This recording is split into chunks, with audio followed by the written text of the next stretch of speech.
ने दासा माता की चौथा व्रत कथा। एक साहूकार था, उसका परिवार में 5 पुत्रा, उनकी बहुएं और एक पुत्री थी।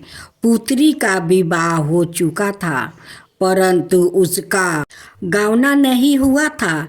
इस कारण वो भी अपने माता पिता के घर में रह रही थी। एक दिन साहूकार की पत्नी दासा माता का डोरा ले रही थी। उसकी बहुओं ने भी डोर लिया। बहुओं ने अपने सास से पूछा कि क्या ननद के लिए भी डोर लेना है। सास ने कहा हाँ। इस पर बहुओं ने कहा कि उनकी तो विदाई होने वाली है, यदि व्रत से पहले ही विदा हो गई तब क्या होगा। सास ने उत्तर दिया, मैं व्रत का सारा सामान साथ में रख दूंगी, वो अपने ससुराल में पूजा कर लेगी। ऐसा ही हुआ। उसके ससुराल से लेने उसका पति आ गया। माँ ने बेटी को विधि पूर्वक विदा किया और उसकी पालकी में पूजा का सब सामान रखवा दिया। लड़की जब अपने ससुराल पहुंची तो उसे घर में आंगन में गलीचा बिछाकर बैठाया गया। आस पड़ोस की महिलाओं नई बहू को देखने आने लगी। सब उनकी सुंदरता और गहने कपड़ों की तारीफ करने लगी। किसी की निगाह उसके गले में बंधे डोर पर पार गई। वो बोली, बहू की माँ बड़ी टोटके वाली है। सबकी निगाहें उसकी बात सुनकर उसके गले में पड़े डोर पर पड़ी। सभी स्त्रियां डोर के बारे में अपनी अपनी राय प्रकट करने लगी।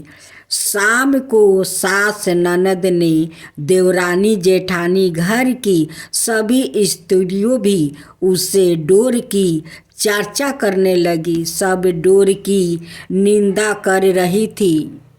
सुबह से शाम तक डोर के बारे में सुनते सुनते बहू का दिमाग खराब हो गया। उसने डोर को गले से उतार कर जलती हुई आग में डाल दिया। डोर के जलते ही सारे घर में आग लग गई। घर में राख सब धन धनाए जल गया। सब आदमी अपने प्राण बचाकर घर से बाहर भागे। अब घर में केवल नई बहू और उसका पति रह गया, बाकी सब भाग गया था। घर का सारा सामान जल गया था।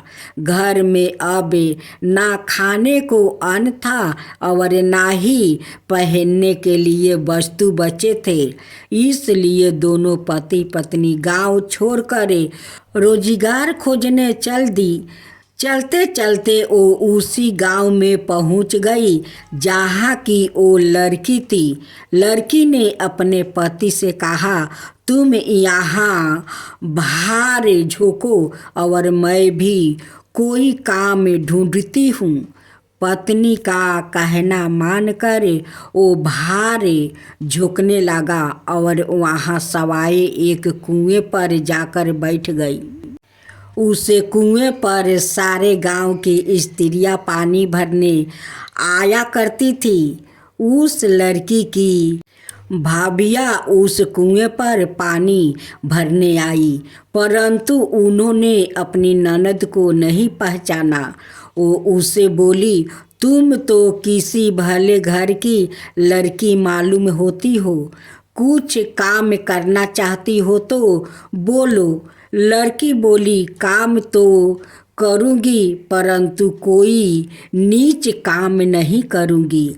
बड़ी भाभी बोली, हमारी ननद ससुराले चली गई है, तुम हमारे बच्चों की देखभाल करती रहना और हमारे घर से सीधा लेकर अपना भोजन बना लिया करना। लड़की इस काम के लिए राजी हो गई। लड़की की भाभियाँ अपने घर आई और सास से बोली, कुएं पर एक अनाथ लड़की बैठी है, वो हमारे घर रहने और बच्चों की देखभाल करने को राजी है। आप कहो तो हम उसे रख ले। सास ने कहा, खुशी से रख लो, परंतु आपस में कलह मत करना। सब बहुएं राजी हो गई। वो वापस कुएं पर आई और उसे घर ले आई। वो अपने भतीजे और भतीजियों की देखभाल करने लगी और अपना जीवन निर्वाह करने लगी। एक दिन दासा माता का डोर लेने का अवसर आया। सास के कहने पर सब बहुओं ने डोर लिया। बहुओं ने सास से पूछा कि क्या इस लड़की के लिए भी डोर लेना है? सास ने कहा, हाँ। बहुओं ने कहा, इस प्रकार अपने ननद जी के लिए भी डोर लिया था, परंतु पूजा से पहले ही उनकी विदाई हो गई। अब इस लड़की को डोर लेना चाहती हो? यदि यह पूजा से पहले चली गई तो क्या होगा? सास बोली, तुम्हारी ननद ने अपने घर जाकर पूजा की होगी। यह लड़की पूजा होने तक इसी घर में रहेगी तो अपने आप पूजा में शामिल हो जाएगी, और यदि कहीं चली गई तो वो पर ही पूजा कर लेगी। सबर समिति से लड़की ने भी दासा माता को डोर ले लिया। 9 दिन तक वो दासा माता की कहानी और व्रत पूजन में शामिल होती रही। 10वें दिन लड़की की माता वो बहुओं ने सारे स्नान किया और घर में चौका लगाया और पूजन की तैयारी करने लगी। लड़की बहुओं से बोली, यदि कोई पुराना कपड़ा मिल जाए तो मैं भी स्नान कर लूँ। बहुओं ने अपनी सास से पूछकर अपनी ननद की साड़ी उस लड़की को दे दिया। अपनी पुरानी साड़ी लेकर वो स्नान करने गई। उसने सर से स्नान करके साड़ी पहनी और घर आ गई। घर पर पूजा आरंभ हो गई। वो जैसे ही पूजा के पास आकर बैठी तो बहुओं ने कहा, यह तो हमारी ननद जैसी लग रही है। इस पर सास ने नाराज होकर कहा, तुम्हारे मन में जो आता है बोलती रहती हो। पूजा के समय भी चुपचाप नहीं बैठा जाता है। चुप रहो, मुझे कथा कह लेने दो। तुम्हारी बातों से कथा में विघ्न पड़ता है। बहुओं चुप हो गई। घर की सब स्त्रियां ने पारण किया, लड़की ने भी पारण किया। इसके बाद स्त्रियां एक दूसरे का सर गूंथने लगी। एक ने लड़की का सर गूंथना शुरू किया। वो बोली कि जैसे गूंथ सिर में है वैसा ही गूंथ हमारी ननद के सिर में थी। सास नाराज होकर बोली, तुम मेरी बेटी की तुलना इससे क्यों कर रही हो? सास ने बहू को तो डांट दिया, परंतु उसकी बात मन में घर कर गई। उसने लड़की से कहा, आज रात मेरे पास सोना।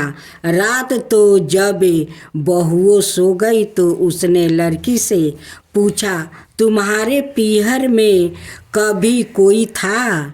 उसने जवाब दिया, मेरे 5 भाई और 5 भाभी थी। तुम जैसे माता पिता थे। उसने फिर पूछा, क्या हुआ? लड़की बोली, पीहर में मैंने दासा माता का डोर लिया था। उसके पूजन से पहले ही ससुराल के लिए विदा हो गई। ससुराल में पहुंचकर मेरे गले में पड़े डोर को देख कर वो स्त्रियां हंसी उड़ाने लगी। तब मैंने उस डोर को आग में डाल दिया। उस डोर के साथ सारा घर जलकर भस्म हो गया। सब लोग भाग गया। हम दोनों भाग कर इस गांव में आ गया। उसकी माँ ने पूछा कि तुम्हारा पति कहाँ है? लड़की ने कहा, ओ भर भूजे के यहाँ बाहर झोंकता है। दासा माता के परपोक से हमारी यह हालत हो गई है। वो समझ गया कि यह लड़की कोई और नहीं, उसकी बेटी है। तब उसने अपने 5 बेटों को बुलाकर कहा कि यह तुम्हारी छोटी बहन ही है। सवेरे होते ही माता के कहने पर 5 भाई भर भूजे के यहाँ से अपने बहनोई को लेकर आया। उन्होंने उसको स्नान करवाया और उत्तम वस्तु पहनने को दिया। कपड़े पहन कर वो सुंदर साहूकार दिखाई देने लगा। वो कुछ दिन ससुराल रहकर अपने घर चला गया। घर पहुंचकर उसने देखा कि सब लोग पहले की तरह सुखपूर्वक रह रहे हैं। इसके बाद वो अपने ससुराल आया और अपनी पत्नी को विदा करा कर घर ले गया। वो अपनी दासा पर विचार करती हुई जा रही थी। एक दिन परी उस नदी में स्नान करके अप्सराएं दासा माता का डोर ले रही थी।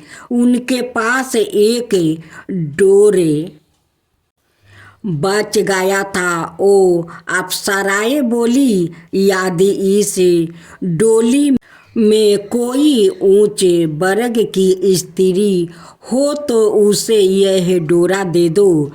उन्होंने डोली के पास जाकर पता किया और वो डोरा उस लड़की को दे दिया। जब लड़की अपनी ससुराल पहुंची तो सास थाल सजाए, ननद कलश लिए और देवरानी जेठानी अनाए मांगली की वस्तुओं लिए उसका स्वागत करने के लिए खड़ी थी। नेग सस्तूर हो जाने के बाद लड़की को आसन पर बैठाया गया।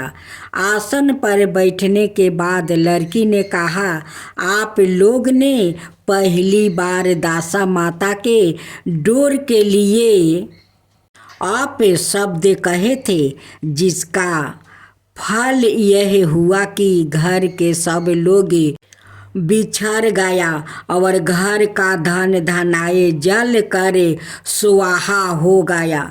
बड़ी मुसीबत से उठने के बाद अब अच्छे दिन आया है। आप से कोई भी अब मेरे दासा माता के डोर की निंदा करने की भूल ना करे। जब मेरा व्रत हो तब सब श्रद्धा पूर्वक पूजा करे। सब ने खुशी खुशी उसकी बात मान ली। 9 दिन तक व्रत चलता रहा।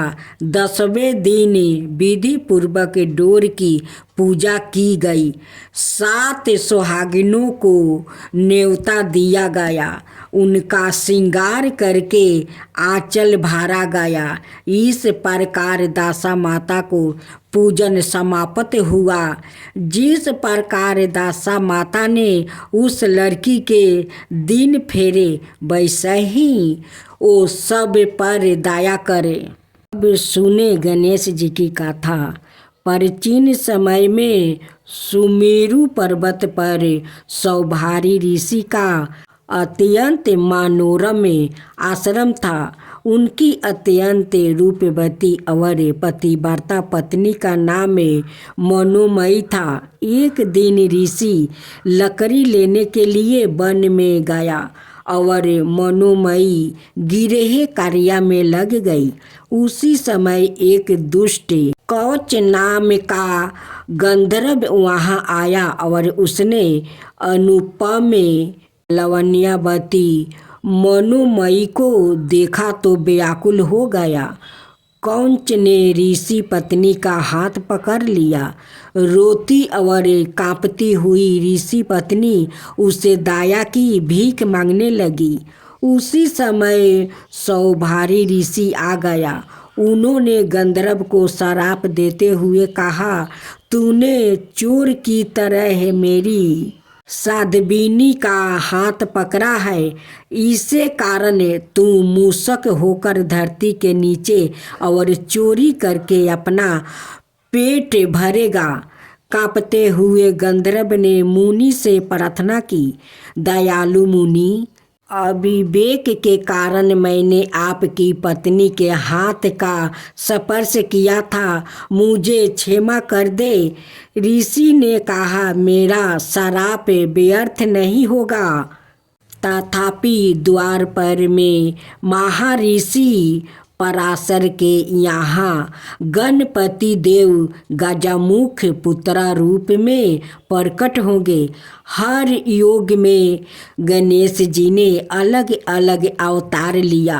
तब तू उनका मूस नाम का वाहन बन जाएगा, जिसे देवगण भी तुम्हारा सम्मान करने लगे। सारे विश्वा तब तुझे श्री मूषक जी कहकर वंदना करेंगे। गणेश को जन्म ना देते हुए माता पार्वती ने उनके शरीर की रचना की। उस समय उनका मुख समान था। माता पार्वती के स्नान सागर में गणेश की रचना के बाद माता ने उनको घर की पहरादारी करने का आदेश दिया। माता ने कहा कि जब तक वो स्नान कर रही है तब तक के लिए गणेश किसी को भी घर में प्रवेश ना करने दे। तभी द्वार पर भगवान शंकर आया और बोले, पुत्रा, यह मेरा घर है, मुझे प्रवेश करने दो। गणेश के रुकने पर प्रभु ने गणेश का सर धड़ से अलग कर दिया। गणेश को भूमि में निर्जीव पारा देखा माता पार्वती व्याकुल हो उठी। तब शिव को उनकी त्रुटि का बोध हुआ और उन्होंने गणेश के धड़ पर गाजा का सर लगा दिया। उनको प्रथम पूजिया का वरदान मिला, इसलिए सर्वप्रथम गणेश की पूजा होती है। शास्त्रों के अनुसार गणेश जी का विवाह भी हुआ था। उनकी 2 पत्नियां हैं, जिनका नाम रिद्धि और सिद्धि है, और इनसे गणेश जी को 2 पुत्र और 1 पुत्री है, जिनका नाम शुभ और लभ नाम बताया जाता है।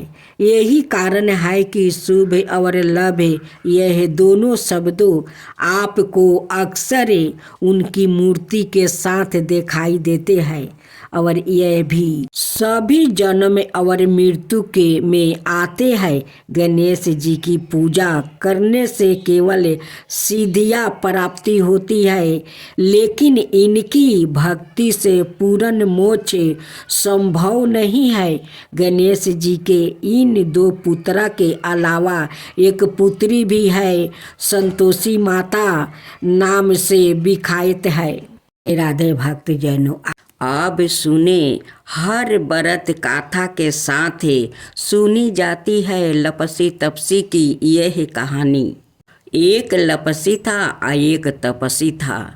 तपसी हमेशा भगवान की तपस्या में लीन रहता था और लपसी रोजाना 1.25 शेर की लपसी बनाकर भगवान का भोग लगाकर कर जिमा लेता था। एक दिन दोनों लड़ने लगे। लपसी बोला, मैं रोज भगवान की तपस्या करता हूँ, इसलिए मैं बारह हूँ।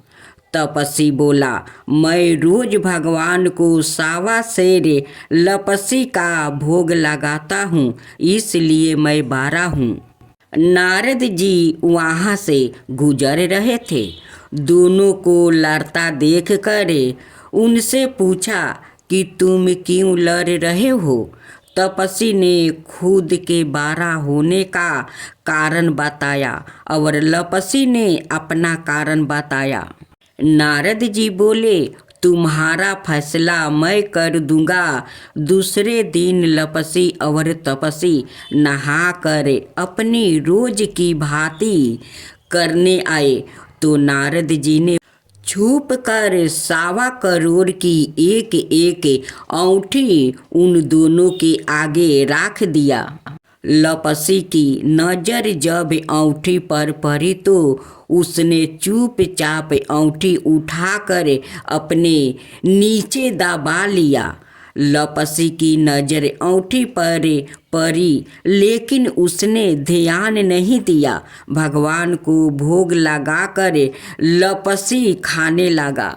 नारद जी सामने आए तो दोनों ने पूछा कि कौन बारह है। तो नारद जी ने तपसी से खारा होने को कहा। वो खारा हुआ तो उसके नीचे दबी औंठी दिखाई पड़ी। नारद जी ने तपसी से कहा, तपस्या करने के बाद भी तुम्हारी चोरी करने की आदत नहीं गई, इसलिए लपसी बारह है और तुम्हें तुम्हारी तपस्या का कोई फल भी नहीं मिलेगा। तपसी शर्मिंदा होकर माफ़ी मांगने लगा। उसने नारद जी से पूछा, मुझे मेरी तपस्या का फल कैसे मिलेगा। नारद जी ने कहा, यदि कोई गाय और कुत्ते की रोटी नहीं बनाएगा तो फल तुझे मिलेगा। यदि कोई ब्राह्मण को भोजन करवा कर दक्षिणा नहीं देगा तो फल तुझे मिलेगा। यदि कोई साड़ी के साथ ब्लाउज नहीं देगा तो फल तुझे मिलेगा।